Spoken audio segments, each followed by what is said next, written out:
পাৰ্টিয়ে উত্তৰ দিব নোখোজে, কাৰণ আছাদুদ্দিন অৱেইচি নেকি যে এজন আহি অসমত ইমান ডাঙৰ ডাঙৰ ভাষণ দি থৈ গ'ল, তেওঁলোকৰো পাৰ্টিৰ বোলে জয় হ'ব। গতিকে মই এটা কথাই সকলোকে ক'ম, 722জন কেণ্ডিডেট 126টা সমষ্টি, কোনে জয় হয় কোনে পৰাজয় হয় সেই কথাটো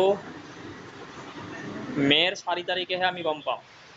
এতিয়া অনা অসমীয়া এজন উঠিছিলে, তাক লৈ কিমান বিৰোধিতা, কিমানজনে যে বিৰোধিতা কৰিছে, কিন্তু আমি এই আছাদুদ্দিন অৱেইচি যে অসমত সোমাল, তাক লৈ কোনো মাত মাতা নাই এতিয়ালৈকে।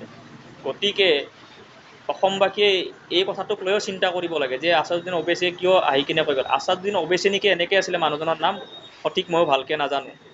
গতিকে ধন্যবাদ, ভালকৈ ভোট দিব। ভোট চোট দিয়াৰ পিছত যি কৰে আপোনালোকে কৰিব, কৰিলে কৰিব নকৰিলে নাই। গতিকে ভোটটো ভালকৈ দিব আৰু নিজৰ মন পচন্দৰ কেণ্ডিডেটক পাৰ্টিক জয়যুক্ত কৰিলে হ'ল। ধন্যবাদ।